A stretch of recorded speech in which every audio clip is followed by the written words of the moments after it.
Eh bien yo tout le monde, c'est Zelvot, aujourd'hui on se retrouve pour une nouvelle vidéo. Ça fait pas mal de temps que j'avais pas sorti de vidéo, mais on reprend aujourd'hui donc tout va bien. Et aujourd'hui on se retrouve pour la présentation de la Q930B de chez Samsung qui est une barre de son.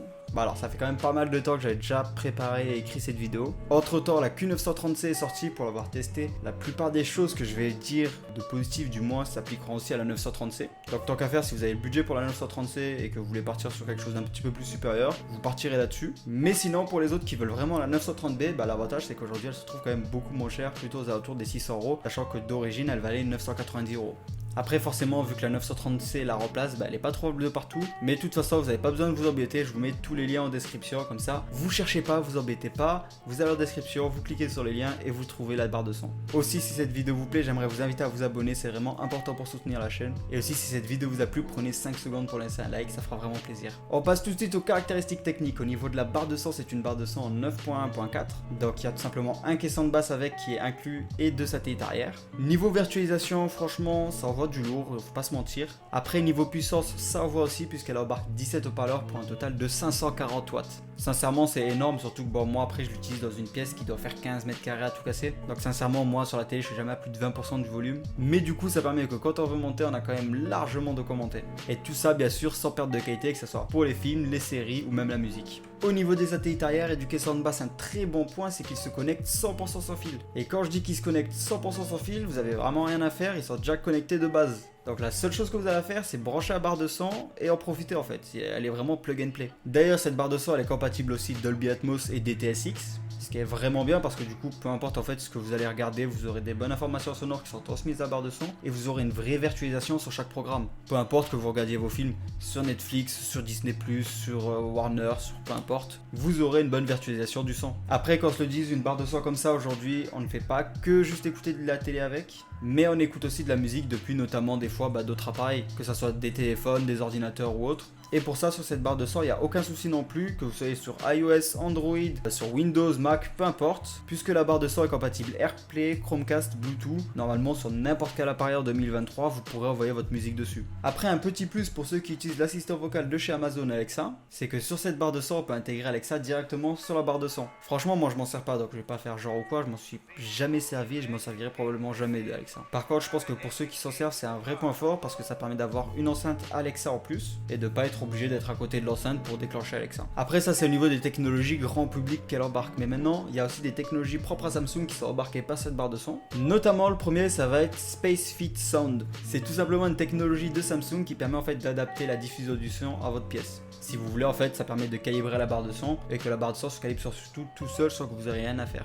L'avantage de ce système c'est comme ça vous pouvez poser en fait les satellites où vous voulez, la barre de son où vous voulez, peu importe la forme de votre pièce, peu importe s'ils sont à distance équivalente ou pas, on s'en fout, vous les posez là où ça vous arrange et ensuite c'est la barre de son qui fait le reste pour ajuster ça. Après ça pour activer l'option il faut juste télécharger l'application de Samsung SmartThings qui permet aussi en même temps de configurer la barre de son directement depuis le téléphone. Et aussi bien sûr de la relier au Wi-Fi pour toutes les technologies comme AirPlay etc.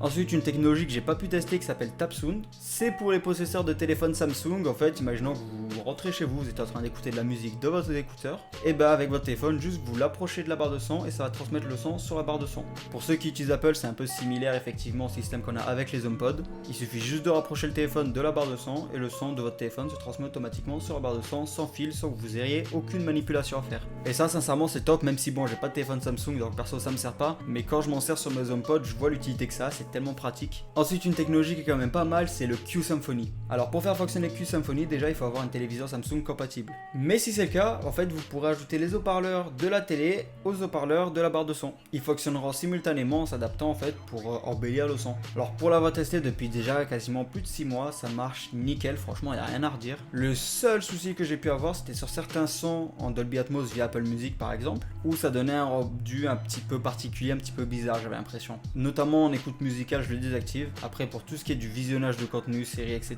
je le laisse activer. Et enfin une dernière technologie qui est vraiment pas mal et qui est un gros point fort je trouve, c'est que si vous avez une téléviseur Samsung compatible toujours, vous pouvez en connectant la barre de son sur le même réseau que la télé, en fait les faire connecter ensemble en Dolby Atmos compatible sans aucun fil. Ça veut dire globalement en passant par votre connexion internet et votre box, la barre de son va communiquer avec la télé et sans aucun fil. fil. Et le plus impressionnant dans tout ça, c'est que ça prend en charge le Dolby Atmos qui normalement nécessite de passer par de l'HDMI ARC en 2.1. D'ailleurs, ce que je vous disais avant, Q-Symphony, ça marche aussi grâce à cette technologie sans fil. Ça veut dire que même en passant sans fil, vous pouvez utiliser qu'une symphonie. Franchement, dans les faits, c'est génial. Moi, c'est ce que je me suis servi pendant des mois et des mois. Après, j'ai eu des moments de déconnexion où je sais pas si c'était des bugs liés à la barre de son, la télé ou un software, peu importe, mais où j'étais littéralement en fait obligé de débrancher du secteur pour pouvoir tout reconnecter. Et ça me le faisait tous les 2 mois, quelque chose comme ça. Donc aujourd'hui, je suis passé juste en mon câblant en fait avec un HDMI ARC tout simplement. Car d'ailleurs, j'ai pas précisé, mais dans la barre de son, ils vous fournissent un câble HDMI en 2 points, donc compatible pour le Dolby Atmos et pour le HDMI ARC. Mais par contre, selon là où vous mettez la barre de son, ça peut être pratique quand même de pouvoir passer en 100% sans fil.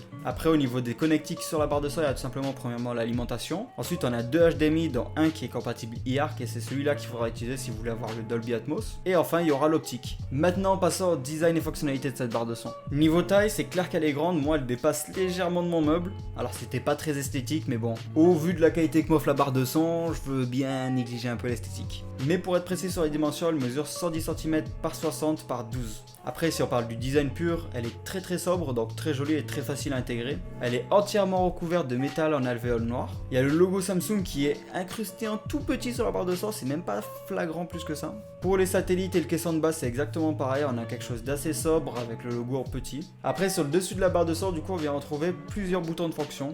Le premier bouton sera tout simplement pour allumer ou éteindre la barre de son. Le deuxième et le troisième bouton, vous les avez reconnus, c'est des boutons pour monter ou baisser le volume tout simplement. Bon, un plus et un moins, je pense que j'avais pas besoin de vous le dire pour que vous le sachiez. Et enfin, le dernier bouton, c'est tout simplement pour mute le micro, parce que oui, comme je vous ai dit avant, vu qu'il y a Alexa d'intégrer, il y a un micro. Parce que si on n'utilise pas effectivement l'assistant connecté de chez Alexa, on peut utiliser tout simplement Bixby. Personnellement, je l'ai jamais utilisé, j'ai laissé le micro muté à permanence, mais bon. Après, même en globalité, j'utilise jamais ces boutons parce que Samsung nous fournit une télécommande qui est déjà complète, où on n'a pas besoin en fait d'aller toucher les boutons. Et même la télécommande de la barre de son, je m'en sers jamais parce qu'en fait, vu que j'ai une télé Samsung, je peux tout gérer avec la télécommande de ma TV Samsung. Parce que notamment, en plus, quand je vais dans les options de ma télé, je peux tout simplement là toucher le mode de la barre de son et toutes les autres options que j'ai besoin de toucher. Le premier, c'est le mode standard qui est juste équilibré, c'est un mode classique, c'est le plus basique du monde, il n'y a pas vraiment d'équilibrage qui est fait, enfin, on a quelque chose d'assez neutre. Le deuxième, c'est dans ce mode que j'utilise à 80% des cas, c'est le mode surround. C'est un mode avec un équilibrage du son qui est fait pour apporter un peu plus de virtualisation du son et du coup un peu plus d'immersion. Et ça, moi, vu que c'est un effet que j'adore,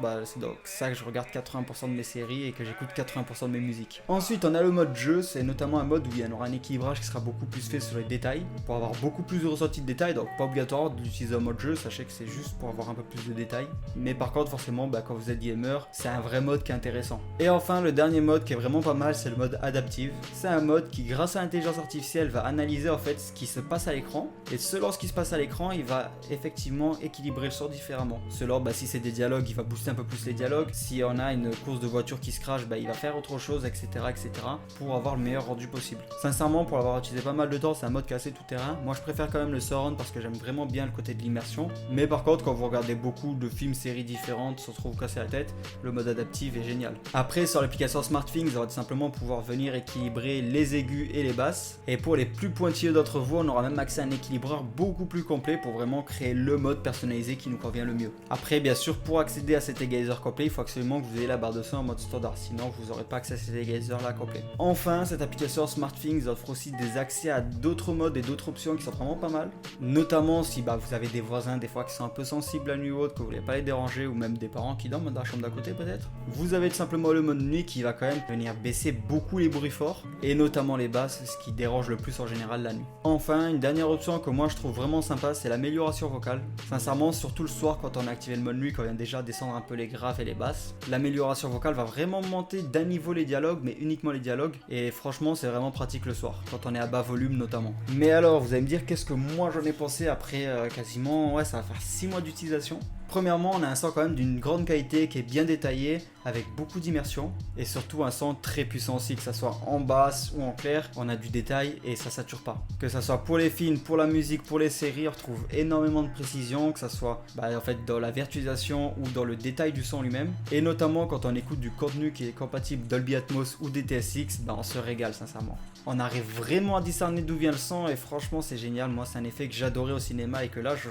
j'arrive, j'ai pas poussé, j'ai pas abusé, on le retrouve pas à 100%, on n'a pas une virtualisation comme si on était au cinéma, mais on a une très très bonne virtualisation, on arrive vraiment à discerner d'où vient le son Et sincèrement, au niveau de la spatialisation du son, moi je suis 100% satisfait de cette barre de son. Après, au niveau des basses, sincèrement, j'ai jamais touché, mais on les ressent déjà super bien. Des fois, quand j'écoute de la musique, j'active le mode amélioration des basses pour avoir encore plus de basses. Mais sincèrement, sinon, j'y touche quasiment jamais parce qu'on les ressent déjà très bien de base. Sincèrement, même pour de l'écoute musicale, maintenant, je passe par ma barre de son, alors qu'avant, j'avais une enceinte Harman Kardon centrale que j'utilisais pour quasiment à chaque fois que j'écoutais de la musique. Mais aujourd'hui, je l'utilise quasiment plus. La Harman Kardon, elle est juste reliée à mon PC, donc pour le son qui vient de mon PC, je l'utilise, mais c'est tout. Sinon, pour tout ce qui est de la musique, maintenant, je préfère le streamer depuis la télé et l'envoyer directement sur la barre de son. J'ai 100 fois de meilleure qualité. Donc sincèrement, si vous voulez vous faire plaisir, que vous avez et la place et les moyens, sincèrement foncez, c'est vraiment une bonne affaire. Surtout que du coup en ce moment vous la trouvez plutôt aux alentours des 600 voire à maximum 700 €. Après il faut réussir à la trouver, mais ça vous embêtez pas, je vous mets les liens en description, vous n'avez plus qu'à cliquer et au moins vous vous cassez pas la tête à rechercher sur tout internet sans savoir si c'est fiable ou quoi. Enfin si cette vidéo vous a plu, abonnez-vous, ça me ferait vraiment plaisir, c'est important. Laissez un like, enfin faites-moi un retour en commentaire. Sur ce, c'était Zelvod, je vous souhaite à une prochaine vidéo, salut.